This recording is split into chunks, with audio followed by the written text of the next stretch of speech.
Vem cá, se você já ficou animado com o último editorial, onde eu informei para vocês que a Pam Bondi, né, que é a diretora de assuntos exteriores ali dos Estados Unidos, afirmou que prenderam muitos bens do ditador, ou seja, quase 700 milhões de dólares foram para o ralo, deixando ele maluco, a coisa só piora. Agora, o digníssimo homem laranja, o senhor Donald Trump, já de saco cheio, né, das agruras do ditador aqui na América Latina, resolveu pedir a extradição, solicitou a extradição dessa figura nefasta que tanto, né, atrapalha aqui a América Latina. E aí, também é importante a gente saber que já tem imagens, as primeiras imagens do exército norte-americano, né, vindo para a América Latina. E aí o Rodolfo Nogueira, que é deputado, ele fez uma publicação onde ele falou que as forças militares já estão para a região, né, indo para a região, e que 2 navios de guerra estão responsáveis por fazer o monitoramento da região. Esse editorial é daqueles bons que compensa você assistir. Vamos falar também das questões internas, né, da política interna aqui no Brasil. Tem uma discussão também, uma publicação do Paulo Capelli, que os ministros do Supremo resolveram recuar, né? Entenderam que o jogo está meio pesado e aí já estão falando em uma possível anistia para o Bolsonaro. A gente vai entender um pouquinho qual é esse discurso, o que está acontecendo, e o estranho, sabe o que é? Isso acontece depois de uma publicação do Eduardo Bolsonaro falando, olha, ministros, recuem, voltem, o Trump não vai parar. E aí agora sai essa matéria do Paulo Capelli falando que os ministros do STF estão interessados no recuo. E aí vem uma matéria bombástica do Metrópolis também, dizendo sobre um certo patrimônio milionário de um ministro que foi compro à vista. Rapaz, o jogo tá interessante de assistir. Pensa numa novelinha que tá ficando boa. Então vamos pra cima, não esqueça de se inscrever no canal, é importante, tá? Afinal, as notícias que você vê nesse canal, você não vê em outros canais. Da forma que a gente traz, não, tá? Então inscreva-se no canal, curta, compartilha, é sempre uma honra, um prazer poder estar aqui batendo um papo com um amigo, discutindo um pouquinho sobre a política brasileira e a geopolítica regional aqui e mundial também. E aí, como eu disse, né, vamos de matéria. Vamos lá, pessoal. No primeiro editorial de hoje, eu falei para vocês que o senhor homem bom, amigo do Lula, ditador Nicolás Maduro, teve uns probleminhas, né? Como, por exemplo, a Pam Bondi anunciou que prenderam mais de 700 milhões de dólares em mansões, iates, aviões, só coisa capitalista que o Madurinho tanto gostava de aproveitar. Agora, os Estados Unidos, não o suficiente em causar um dos maiores prejuízos que o Maduro já tomou até agora, veio também e pediu a extradição do Maduro. Essa publicação é do El Heraldo de México, tá? Que é o jornal que eu estou trazendo para vocês. E aí ele diz o seguinte: os Estados Unidos solicitam a extradição do Nicolás Maduro. A fiscal-general pediu que Nicolás Maduro seja extraditado para os Estados Unidos para cumprir a pena, né? Não é uma presidência legítima, é um narcoterrorista e deve enfrentar a justiça. A medida se embarca com sanções e operações contra o seu patrimônio, ou seja, os Estados Unidos estão partindo com tudo para cima do senhor Nicolás Maduro, que está deixando ele pistolinha da vida, né, revoltado. E aí está mostrando para alguns outros que são inimigos dos Estados Unidos, que pode dar muita dor de cabeça ser inimigo dos Estados Unidos. O deputado Rodolfo Nogueira, por exemplo, ele fez até uma publicação, tá? Ele escreveu o seguinte, há 55 minutos atrás, essa publicação. O governo Trump autorizou o envio de forças aéreas e navais ao sul do Caribe para enfrentar cartéis latino-americanos classificados como organizações terroristas e globais. De acordo com a Reuters, o Departamento de Defesa começou a mobilizar ativos militares na região, posicionando ao menos 2 navios de guerra e intensificando a vigilância aérea para coletar inteligência sobre grupos como o cartel de Sinaloa e o Trem de Aragua. O Trem de Aragua, vamos relembrar você, é um cartel oriundo da Venezuela. As informações que a gente trouxe na semana passada é que um avião de reconhecimento já passou sobrevoando as fronteiras da Venezuela, inclusive do Brasil também, tá? Fizeram ali o roteiro, né? Circundando ali a Venezuela, né? As imagens foram publicadas aqui pelo Rodolfo Nogueira, né? E aí tem essa publicação aqui agora, né? E aí ele escreve o seguinte, ó, Estados Unidos é a caminho da América Latina. E aí, essa é uma publicação que, segundo informações, foi feita, né, pelo governo norte-americano, né, na mídia oficial da Casa Branca. Publicou essa imagem aqui. Assim, tem características de um treinamento e tudo, não é a imagem em si dos aviões chegando, né, na América Latina, nem nada disso. Mas foi uma publicação feita pelos Estados Unidos para demonstrar o poderio militar que os americanos têm, tá? A força militar que os americanos têm, né? E aí o que mais me chamou a atenção aqui, né, foi a publicação aqui do Rodolfo Nogueira dizendo que 2 navios já estão inteiramente à disposição. E aí, na legenda, ele escreveu o seguinte: Estados Unidos a caminho da América Latina, deputado federal Rodolfo Nogueira. Pois é, pessoal.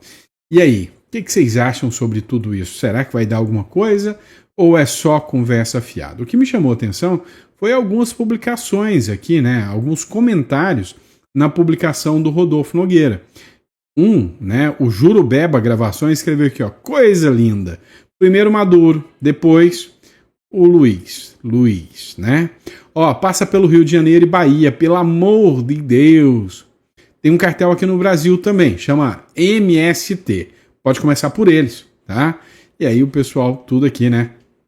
Gostando, todo mundo achando bom demais. Eu achei uma belezura, tá? E você? O que você acha? Gostou de ver as imagens ou não?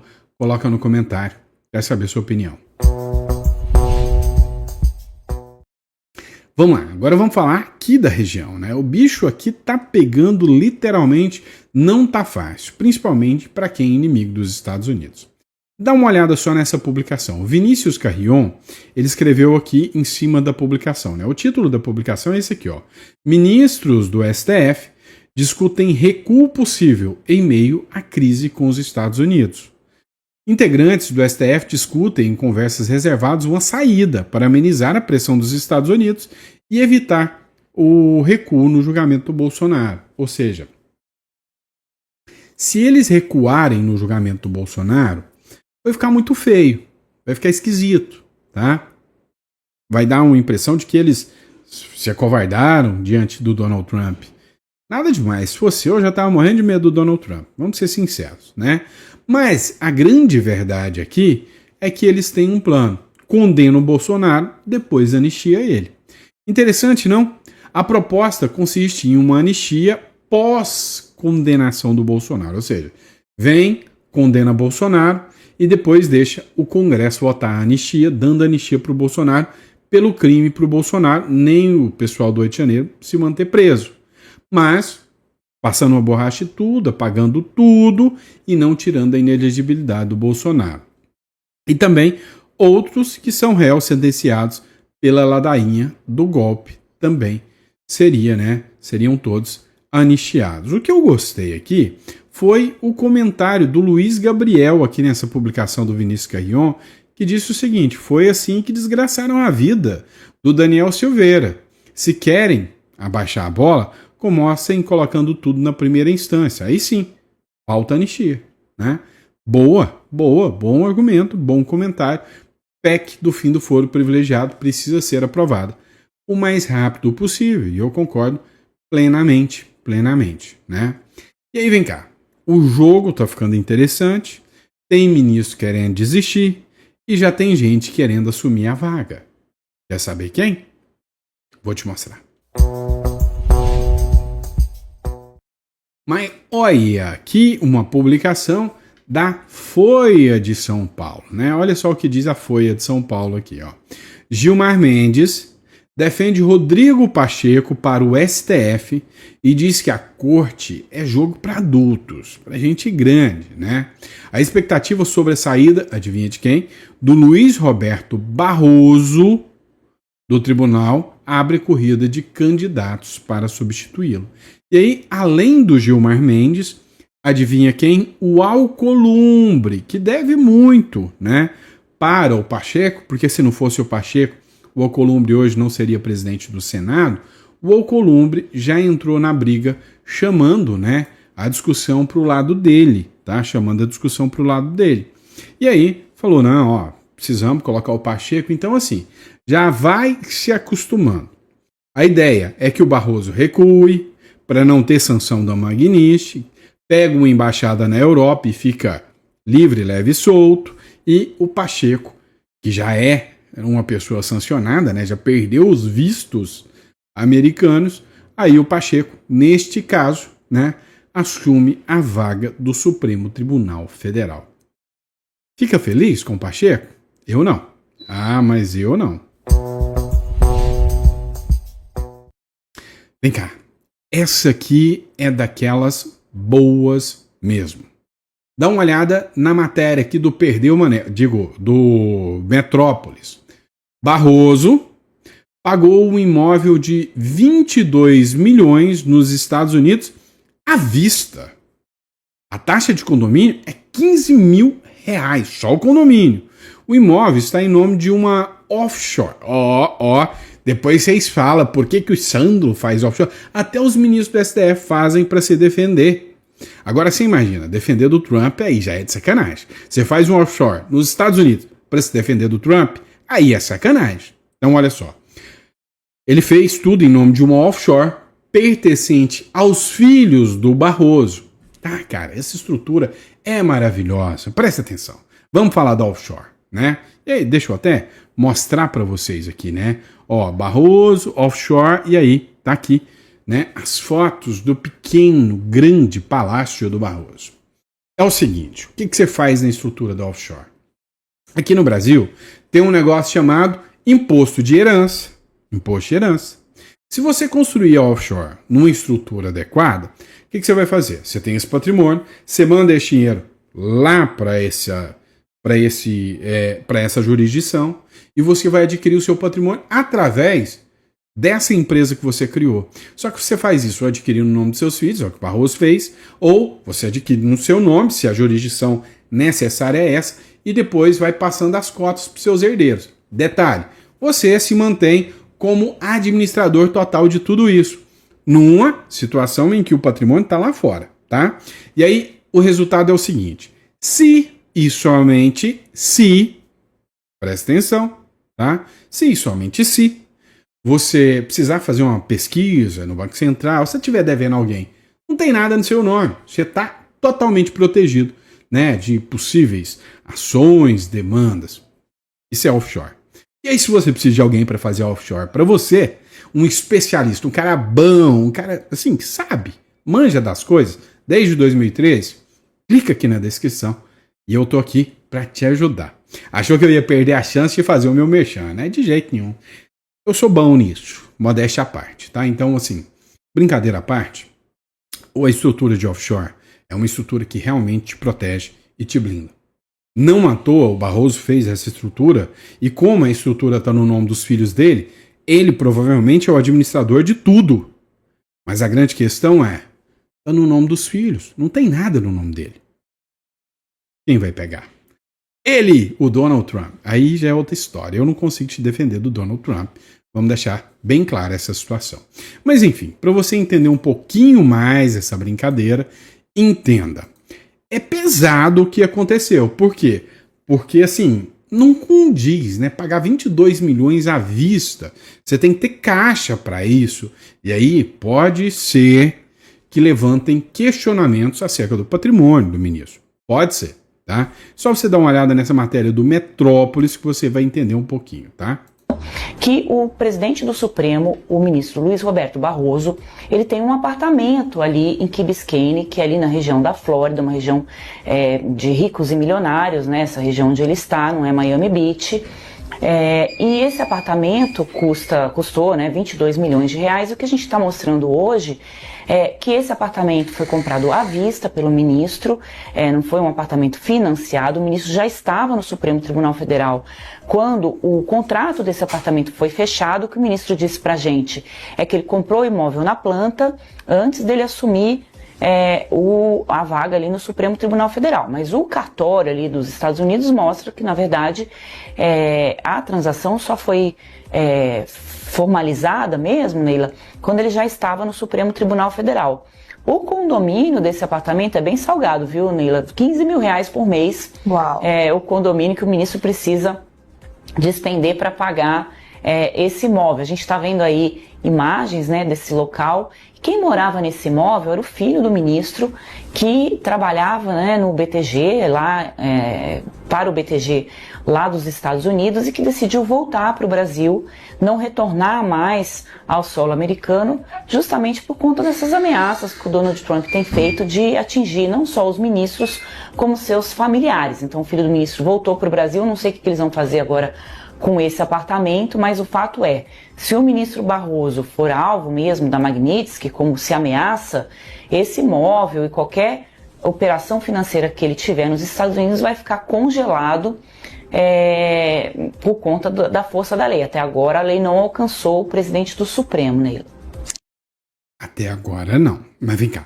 Se a gente levar em consideração o seguinte, vamos fazer uma conta de padeiro aqui, coisa rápida. Se levar em consideração o salário de um ministro do Supremo Tribunal Federal, que atual é de 46k, mas aí a gente tem que levar em consideração desconto do imposto de renda e previdência, mais isso, mais aquilo, mas tem que sobrar só uns 30 conto para ele. Mas ignora. Quem paga imposto é imbecil, que nem eu e você. Eles não, eles são supremos, tá? Olha, se ele recebesse líquido 46, ele só ia trabalhar 39 anos, sem comer, sem comprar roupa, sem ir no banheiro para limpar o com papel higiênico, porque não pode gastar com papel higiênico, né? Se ele tivesse nada disso, dentro de 39 anos, ele já teria bagatela de 22 milhões de reais. Ai, que maravilha, né? Agora, a realidade, sendo sincero aqui, é que a gente sabe que tem os escritórios de advocacia, né, dos parentes, tem também o que eu acho um absurdo, eu acho imoral isso, tem também palestras milionárias, tudo isso a gente sabe que existe, né, palestras caríssimas, né, então fica aí, né, a matéria do Metrópolis aí, matéria corajosa. Vamos lá, tá, você já viu que o negócio está pegando. Hugo Mota, né, tem que se decidir, tá? Tem que se decidir. Ou ele vai pro mato ou pro morro, ou mato ou morro, ou corre pro mato ou corre pro morro, um dos dois. Porque assim, ora ele fala que tá com a oposição, ora ele fala umas besteiras. Olha só, é assustador o que o Hugo Mota falou. O blog da Thalita Moema escreveu o seguinte: o Hugo Mota afirma que não há clima para anistiar quem rejeitou matar pessoas, quem planejou matar pessoas. Planejou? Assustador. Antes, bolsonaristas eram acusados de golpistas. Agora o presidente da Câmara, Hugo Mota, os coloca como quem planejou matar pessoas. Na quinta, ele deu essa entrevista absurda na Globo News e disse o seguinte: pelo menos com quem eu... Não, escuta, é melhor. O que é que eu vejo dentro da casa? Um projeto auxiliar começou a ser discutido ainda no semestre passado, que não seria uma anistia ampla, geral e restrita. Eu não vejo dentro da casa um ambiente para, por exemplo, anistiar quem planejou matar pessoas. há uma preocupação, sim, com pessoas que não tiveram um papel central, que pela cumulatividade das penas acabaram recebendo penas altas. Há uma certa sensibilidade acerca dessas pessoas que poderiam, numa revisão de penas, poder, de certa forma, receber, quem sabe, uma progressão e ir para um regime mais suave, que não seja um regime fechado, possa ir para um semiaberto, possa haver uma revisão, até porque muitas delas já cumpriram uma parte dessas penas. Há uma preocupação com essas penas exageradas, que é uma preocupação que eu acho que consegue ali unir o sentimento médio da casa. Então, o que aconteceu no 8 de janeiro foi muito grave. Foi um episódio realmente triste para a nossa democracia, para o nosso país, e isso precisa, de certa forma, ficar registrado, até para que, assim como aconteceu no plenário da Câmara na semana passada, esses episódios não voltem a se repetir. Então, o que é... Triste e triste. E veja que, mais uma vez, assim como a Simone Tebet fez, falando que quem fez no plenário da Casa cometeu um golpe e 14 deputados podem tomar 17 anos de cadeia no lombo por causa disso. Hugo Mota fez a mesma coisa. O 8 de janeiro foi um golpe, assim como quem tentou invadir o plenário da Casa. Cuidado, né, para a oposição. Agora, eu tenho que divergir demais. Ele falou, quem sabe, uma progressão de pena, reduzindo o regime. Vamos aplicar a lei para esses caras? Vem cá, se você acha que eu sou o tipo de cara que fala, nossa, é tudo santinho quem estava lá no 8 de janeiro, vamos fazer o seguinte. Tem que punir. Punir o quê? Vamos pegar esses caras. Vamos aplicar a lei. Se a gente aplicar a lei, primeiro, a gente vai ver a individualização das condutas. Individualizou as condutas? Não tem dessa de prender vendedor de algodão doce, prender pipoqueiro ou vendedor de camisa, não. É prender, literalmente. Quem foi lá, prender não, é punir, literalmente, quem foi lá e fez alguma coisa. Quebrou, depredou. Segundo, quebrou mesmo? Não, esse cara quebrou, eu tenho foto, eu tenho filmagens dele quebrando. Esse tem que ser punido. Cesta básica, igual qualquer petista. Não é assim? Pede menor potencial ofensivo, vai lá, todo mundo réu primário, faz uma transação penal e pronto. Agora, falar que esses caras fizeram um golpe de Estado é muito mau caratismo. É muito mau caratismo, é não entender nada, mas absolutamente nada de direito, ou não ter moral mesmo. É um dos dois, só pode. Mas vamos lá. Vamos entender um pouco mais o que está acontecendo nessa República das Bananas. A gente vive num universo paralelo, tá? Se você é bolsonarista, ou se você é de direita, ou se você não gosta do Alexandre de Moraes, você tem que entender que você e eu vivemos num mundo paralelo. Porque a realidade deles é uma e a nossa realidade é outra. E aí eu acho que quem está no mundo paralelo é nós. Porque eu vou te falar, a minha visão é que se tiver 10% de pessoas que gostam do Alexandre de Moraes, é muito. Se tiver 10%. Mas quem vive na realidade paralela sou eu e você, porque as pessoas amam o ministro Alexandre de Moraes, segundo a última pesquisa agora. Né? Que coisa, você acredita? Vamos lá. Moraes é o ministro com a imagem mais positiva do STF. Olha isso. Lindo, lindo, lindo. Olha isso. Né? O ministro Alexandre de Moraes tem 49% de menções positivas. Ele é amado. Se ele sair para as ruas, igual o Bolsonaro faz, o povo vai lá e vai levantar ele. Essa é a sensação que você tem? Se você não tem essa sensação, você vive num mundo paralelo como eu. Agora, negativo 51%. A Carmen Lúcia, depois vem o Flávio Dino. Flávio Dino é muito bem colocado. Nossa, Flávio Dino é uma pessoa queridíssima, segundo a pesquisa. E nós temos que sair desse mundo paralelo nosso, né? Olha... E aí vem o Barroso, que é 36%, depois o Fachin e tal. O menos querido é o Nunes Marques. Ninguém gosta dele, tá? Ele tem só 25% de positivo e 44% de negativo. Deve ter sido feito dentro da USP essa pesquisa. Agora, você precisa para isso, dentro da USP, depois, porque foi a mesma USP que fez um abaixo-assinado por o ministro Alexandre de Moraes não virar ministro do STF. Então, a USP de agora, a USP de antes, não, já mudaram a cabeça deles. Agora, tem uma turma que não vive nessa realidade paralela, tá? Vive em outra, que é o Centrão. O Centrão não quer mais papo com Alexandre de Moraes. O problema é que o Centrão pode pressionar por um impeachment do Moraes. Então, as pesquisas dizem que ele é amado por todos, mas parece que o Centrão não gosta. O líder do Centrão, que entrou em cena para defender o impeachment do Alexandre de Moraes. Matéria do Diário do Centro do Mundo, pessoal. Extrema esquerda.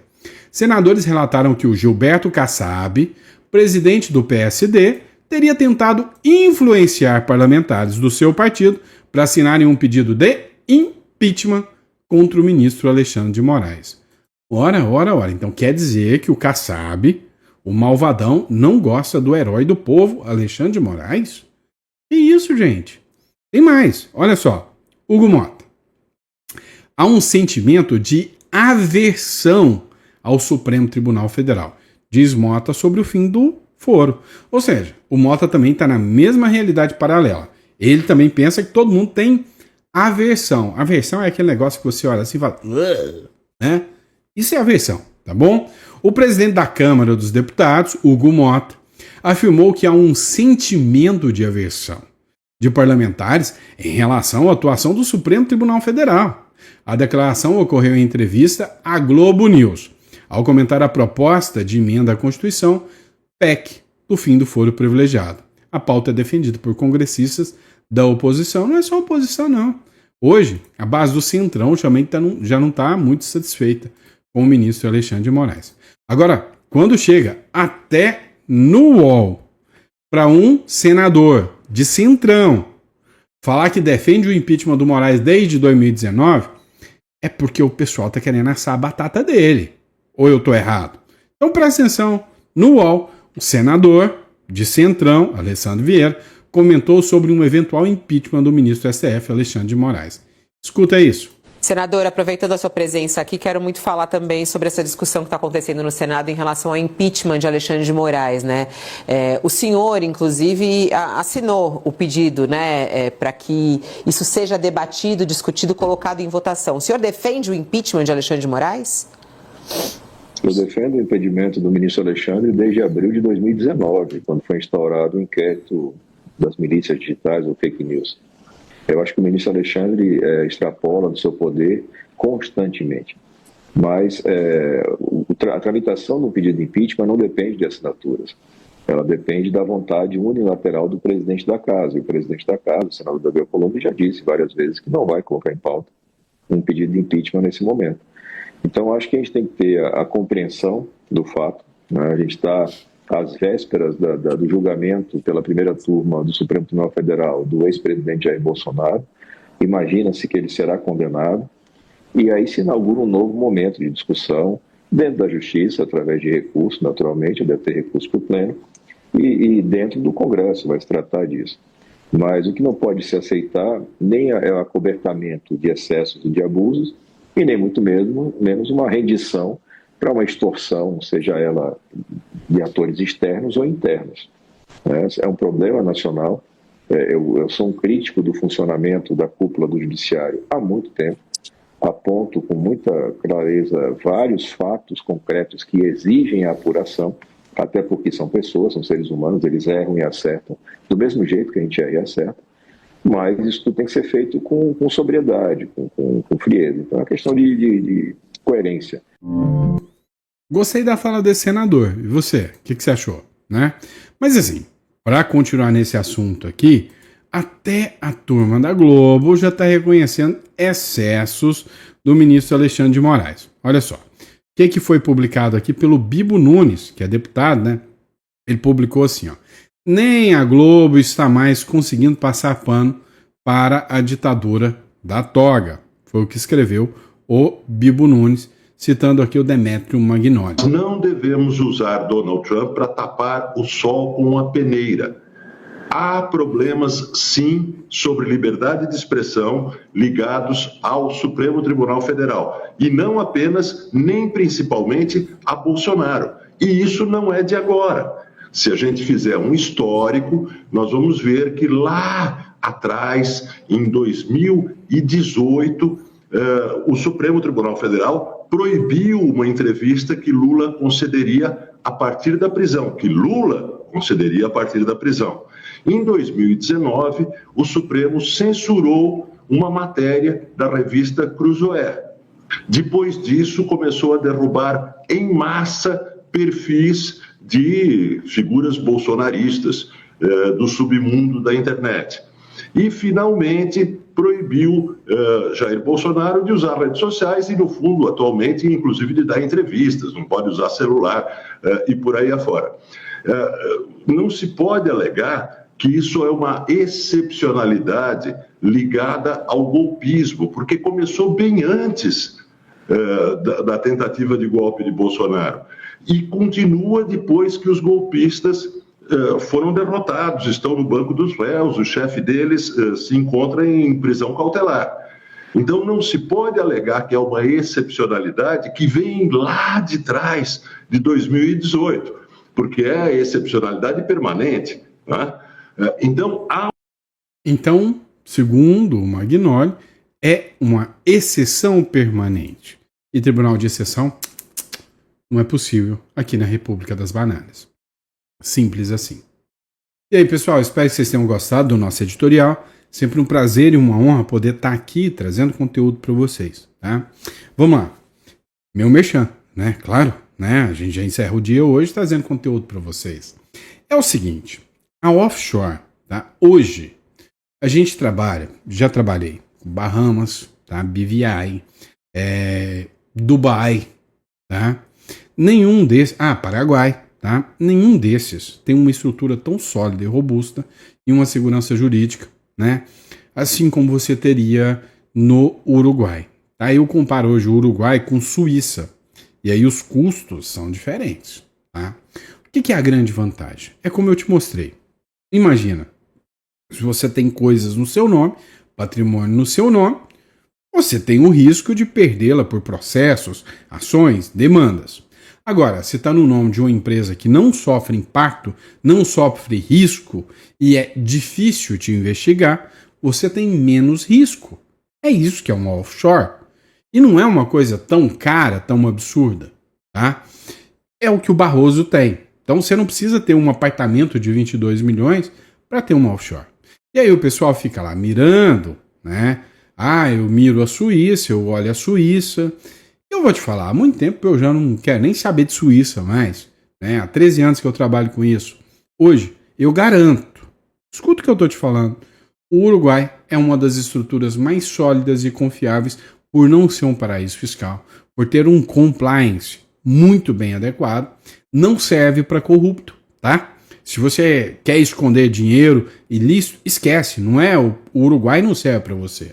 Agora, se é lícito, é uma das estruturas mais sólidas e seguras, é um país que respeita as leis e principalmente a sociedade anônima e a limitada. Vale muito a pena, tá bom? Então, se você tem patrimônio, você quer saber como que funciona, eu explico para você. É só agendar uma consulta conosco e eu vou fazer questão de estar te ajudando. Agora, se você não precisa de tudo isso, não, meu patrimônio não é tão grande, mas eu quero ter um plano B. Afinal, imagina os presos do 8 de janeiro, se eles tivessem um plano B, não é? Você tira uma cédula lá no Uruguai com a residência. É o direito de você ficar lá e estar sob a jurisdição uruguaia, tá? Então, vale muito a pena, vale muito a pena. Você clica aqui na descrição, no campo imigração. Agora, se o seu intuito é uma hold, uma offshore, se você tem um patrimônio considerável, 2 milhões para frente, vale a pena para você, já justifica, tá bom? Feito o meu merchan, meu amigo, tenha boa noite, o sono dos justos, muito obrigado pela credibilidade, pela confiança. Vejo vocês amanhã de manhã, se Papai do Céu permitir, tá bom? Um abraço.